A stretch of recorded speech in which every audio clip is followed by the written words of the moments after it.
Hi, boys and girls. I'm your Peter Pan storyteller. And when you hear this sound, turn the page. Now let's read along together. Robotech. Countdown.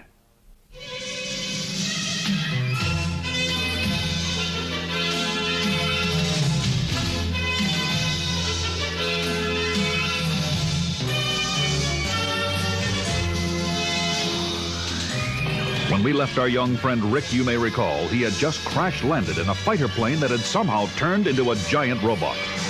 Meanwhile, the aliens and Trabi invaders had begun their attack on Earth. To fight off the invasion, mankind was relying on a single reconstructed battle fortress commanded by Captain Global. With his Robotech ship manned by an inexperienced crew, the captain knew he was facing terrible odds. As he paced the bridge grimly, Lisa reported, 24 unidentified objects are descending just offshore, sir. The news caught Captain Global by surprise. Oh, and why didn't we detect them before now? When the main guns automatically fired at the first attack, said Lisa. It sapped so much power our radar was knocked out. Captain Global frowned thoughtfully. Those scout ships were just a decoy. Very clever strategy. Lisa's keen eyes were glued to the monitor. The unidentified craft have landed in the water 25 miles west of us. She reported. And they seem to have submerged, sir.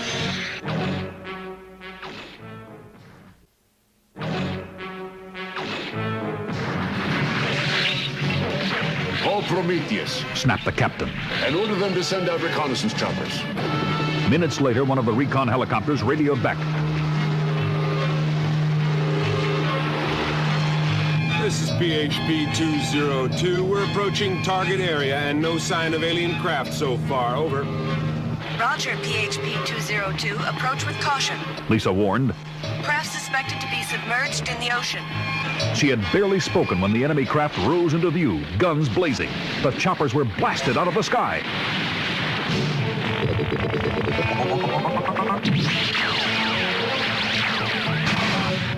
They're gone, sir. Lisa gasped in horror. They've been shot down. Global clenched his fist. And here I am, he muttered.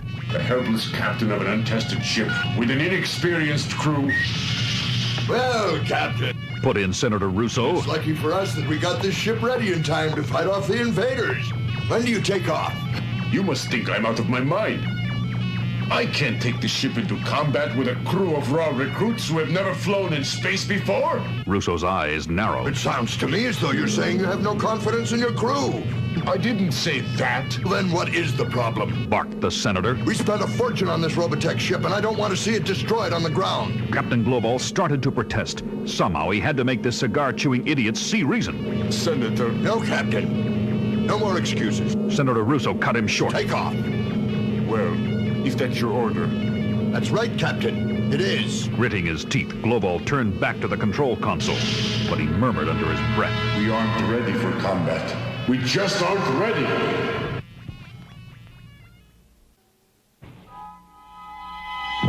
Meanwhile, on a street in Macross City, Rick was struggling to figure out the strange robot-shaped craft in which he had just landed. A beautiful girl with long braided hair and her little brother Jason were watching in amazement out of a second-story window.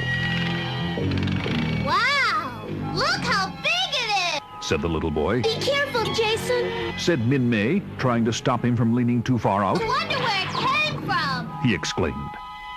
People on the street were wondering too. It fell out of the sky and crashed into several buildings, said one man, and another added in an awestruck voice. It's as big as a building itself! Look, it's back open up! Cried Jason. There's nobody running it! Wait, there he is! He corrected himself as a human figure appeared. Rick was still dazed. He had just popped up into view, like a jack-in-the-box on the pilot's seat of his strange-looking craft. Huh? Wow. What's going on here? He mumbled. Where am I? Pilot looks confused. Jason whispered. Maybe he was injured in the crash, said Min May.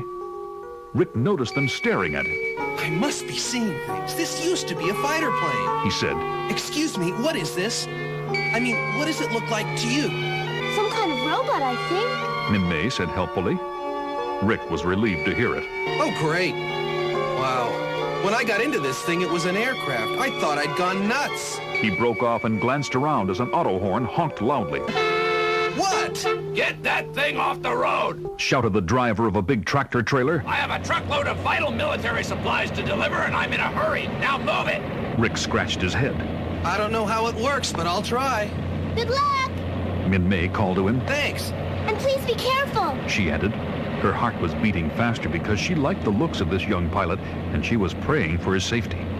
Sure, I will. Rick promised. He got back into the pilot seat and waved to her as it sank down inside the robot.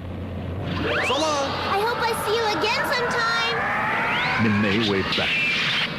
Rick tried to understand the controls of his huge craft, but there were just too many to grasp all at once. Well, all I can do is throw a few switches and hope for the best, I guess. The robot hummed with power as he started the motor. It took a giant step forward, then another, and promptly crashed into the nearest skyscraper. Rick's heart skipped a beat as he heard a scream from somewhere behind the smashed wall of the building.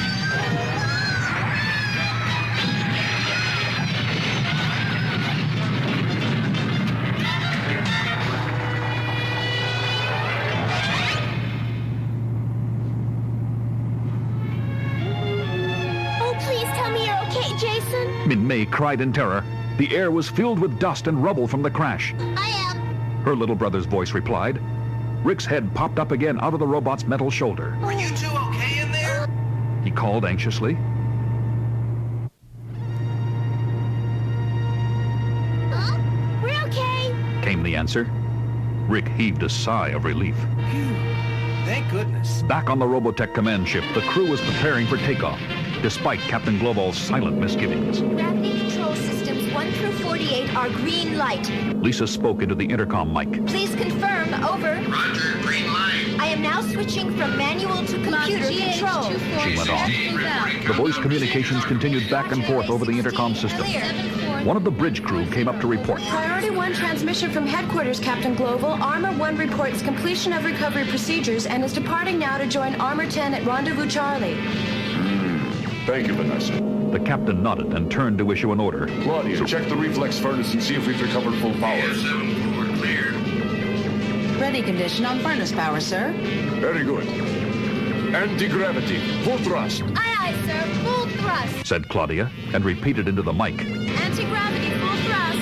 Full thrust. The tempo of action on the bridge was speeding up now as the moment of takeoff neared. Reflex furnace now activated at full thrust. Said Sammy. Production control board countdown is underway. 10, 9, 8, 7, 6, 5, 4, 3, 2, 1. Full power. Global ordered. Activate the anti-gravity control system. The mighty space fortress vibrated with a tremendous surge of power. Slowly, like some huge bird of prey straining to break free from the bonds that held it to Earth, the ship began to lift off. Gyroscope is level, sir. Lisa was trying her best to sound calm, but her voice trembled with excitement. Well done. Captain Global told his crew as the ship rose skyward. But an instant later, his tone changed as their ascent slowed. Now they were no longer rising, they were merely hovering, struggling to maintain lift. Trim the pitch attitude immediately. This adjustment seemed to have no effect. It must be the gyroscope. Claudia said tensely. No, look. Cried Lisa. The gravity pods are breaking away. Global's face showed his dismay. Oh, no. They're tearing away from the ship instead of lifting it.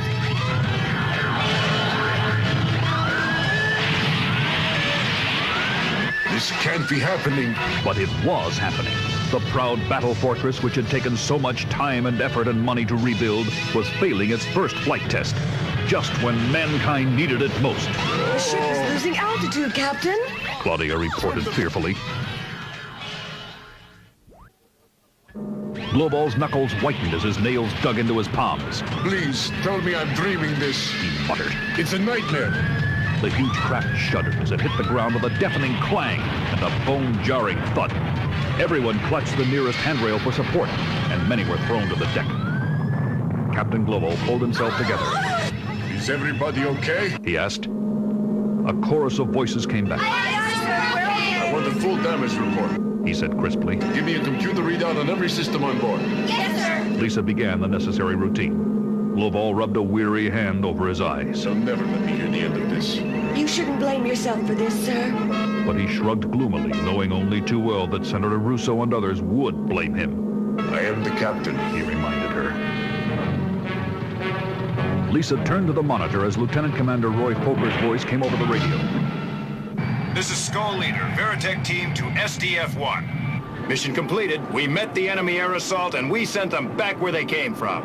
Do you have any word on the VT-102? He landed in Macross City in a battleoid. She responded. And he's doing more damage than the enemy.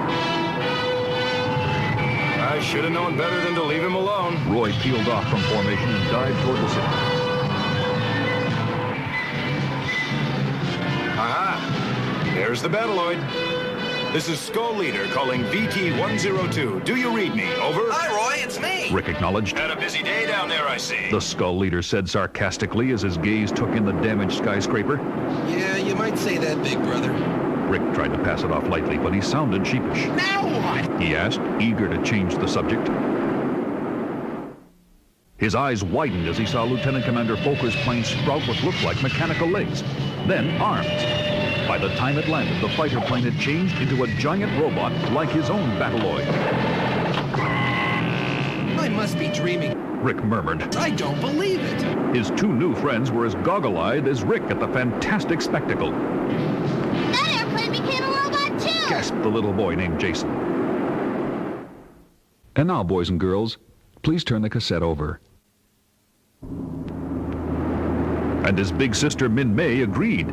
Amazing! Roy Foker quickly sized up the condition of Rick's machine. Luckily, it didn't look too badly damaged from its collision with a skyscraper. A few small repairs and you can take that battleoid back into action, he told the young pilot. What are you talking about? Said Rick. I don't even know what this thing is, and I'm sure not qualified to operate it. Roy ignored him and made the necessary repairs. There, that ought to do it.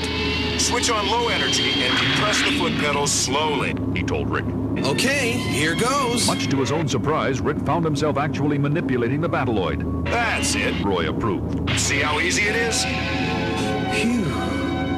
Wow, you learn fast, don't you? Said Jason, looking up admiringly at the giant robot and its operator. Thanks. Rick chuckled. Meanwhile, the children's aunt had been looking for them anxiously. Min-May, come on. She called. Okay, Auntie. The pretty girl with braids replied. Then she turned to say goodbye to Rick. See you later. We're being evacuated. While all this was happening, those deadly, weird-looking craft that shot down the helicopters had risen from the ocean and soared into the air. Now they were grouping for the main attack. Aboard the enemy flagship, Exodor, the one-eyed second-in-command, watched approvingly.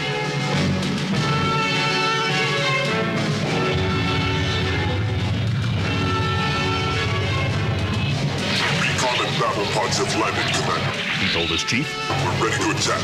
Bretai nodded. Attention all gunnery crews. Prepare to give covering fire to the recon assault group. Ready all guns. Ready all guns. A voice on the intercom acknowledged. Set for long-range covering fire. Macross City was bracing for the attack. We better get moving, Rick, said Lieutenant Commander Foker. Pull the control mark G and we'll switch to Guardian configuration. What the heck is a Guardian? Rick grumbled, but he obeyed his friend's instructions. Here goes! With smooth mechanical action, his battleoid changed shape, once more becoming half plane, half robot, just as it did before landing. The Guardian controls operate almost exactly like the fighter plane. Roy explained. You can fly it without any problems. By this time, people were streaming through the streets as the evacuation of the city got underway. Min May exclaimed suddenly. I have to go back for my diary. Somebody might find it and read it. Don't be foolish, child. Her aunt scolded. You can't go back now. But Min May couldn't bear the thought of anyone else reading what was intended for her eyes only. It won't take me a minute to get it. She promised and started to run back. Don't worry. No, Min-May, you don't have time. Come back. Her aunt screamed. She might as well have been talking to the wind. Her words were drowned out by the noise of the hurrying crowd. Miles above the earth, the enemy leader grinned with evil satisfaction as he saw his plans take shape. All guns standing by for bombardment, Commander Bretai. Reported a voice over the intercom. Good. Level everything in the path of the assault forces, but be careful not to damage that battle fortress. I want to take it intact. Guns blazed and buildings crumbled as the attack began. A pall of smoke spread over the scene of action. The thunder of battle was indescribable.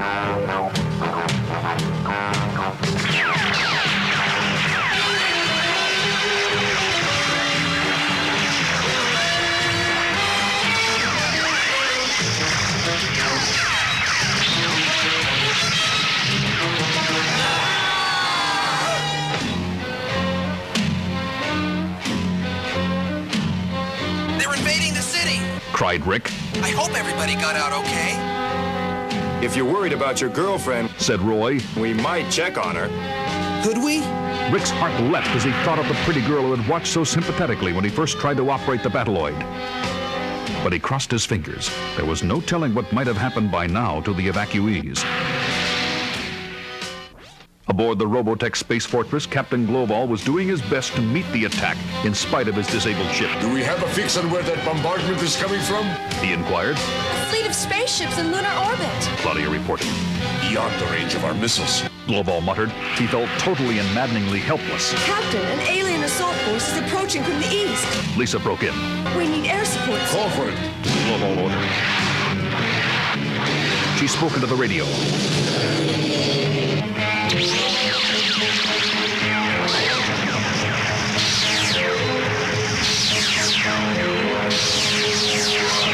This is SDF-1. We are under attack and need immediate support. Assume Guardian configuration. Roger, SDF-1, coming in.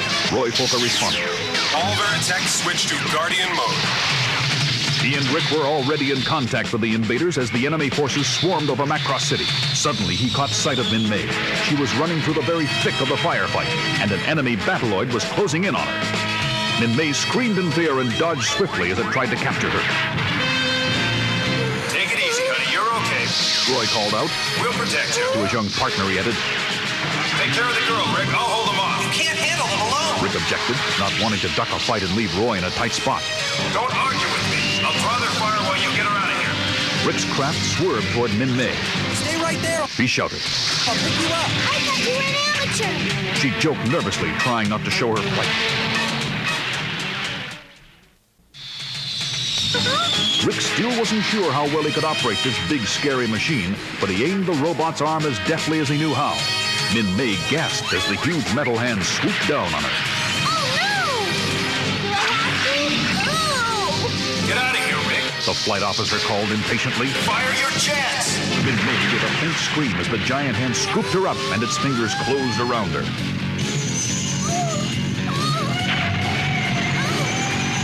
With the girl safe in his robot grasp, Rick sent his strange craft zooming upward. How's it going? Lieutenant Commander Fokker asked over the radio. Everything okay? I'll be okay, Roy. Rick called back. There was a chuckle. I don't care how you are. How's the girl? The girl? Okay so far.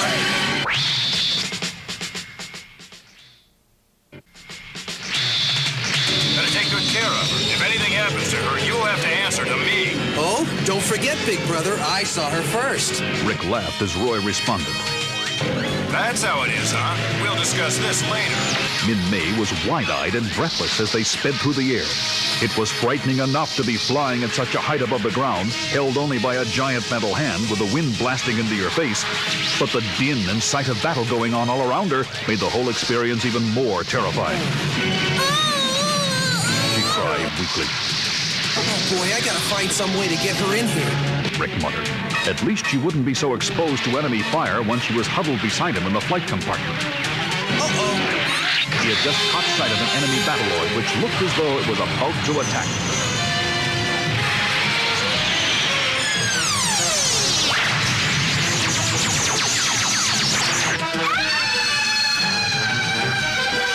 Oh no! In his burst of excitement, Rick had just released his tight grip on the controls.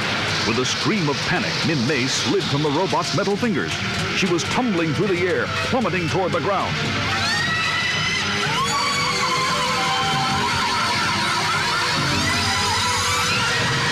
Here, just grab my hand. You can do it. Rick cried.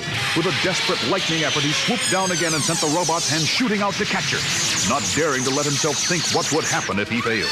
His eye was true. That's it! He exclaimed and caught her neatly in the palm of the robot's huge hand. There was a sudden clang, and the cockpit shook violently.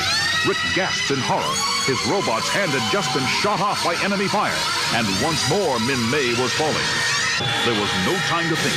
Rick acted by sheer instinct. He dived at supersonic speed. As he passed the girl, he reached out and grabbed her by the hand, drawing her into the cockpit. Moments later, they alighted safely on the ground. Min May was trembling like a leaf. You're safe now. Don't cry. Rick comforted her. Are you okay? She nodded, choking back her tears. I'm all right. Now. Oh, Her voice rose in a scream as she saw a ferocious-looking enemy battleoid stalking straight toward them. Rick had momentarily forgotten that oncoming attacker, but now his fingers darted automatically to the firing buttons on his console. Min-May watched in terror as the two metal titans blazed and hammered away at each other. Rick was none too sure how the fight might have gone if he'd been on his own. But with Min-May's life at stake, he had no intention of losing. Bit by bit, he battered the enemy robot to the ground. You okay? Rick turned to glance at Min-May to make sure Miss Braids was still safe. But one look at her face told him the danger was far from over. As he turned back toward his fallen foe, Rick gasped in horror. A gigantic alien humanoid had just climbed out of the collapsed battleoid robot.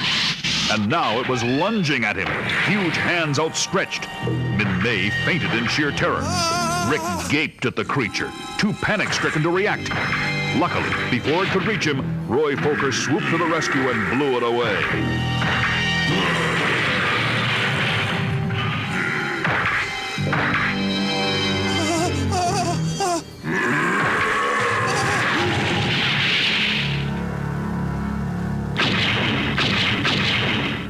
What was it? What was that thing, Roy? The young pilot gulped when he found his voice. That is the enemy. Now you know why we built the battleoids, Rick. To fight these giant aliens. They look just like human beings. Yeah. If you ever saw a human 50 feet tall. The flight officer responded dryly. Yes, you understand now why we kept this a secret. Aboard the Robotech command ship, frantic efforts were underway to counter the attack. Since the anti-gravity system had failed, rocket power would be used to hurl the ship aloft. Engineering reports backup rockets are fueled and ready for firing. Lisa announced on the bridge. How's the evacuation progressing, Lisa? Claudia put in anxiously. All the civilians have been safely transported to shelters. The city is deserted. Very well, said Captain Global. Switch on the main booster rockets. We'll be blasting off immediately. Lights and voice signals indicated complete readiness. All right. Blast off! He ordered. Yes, sir.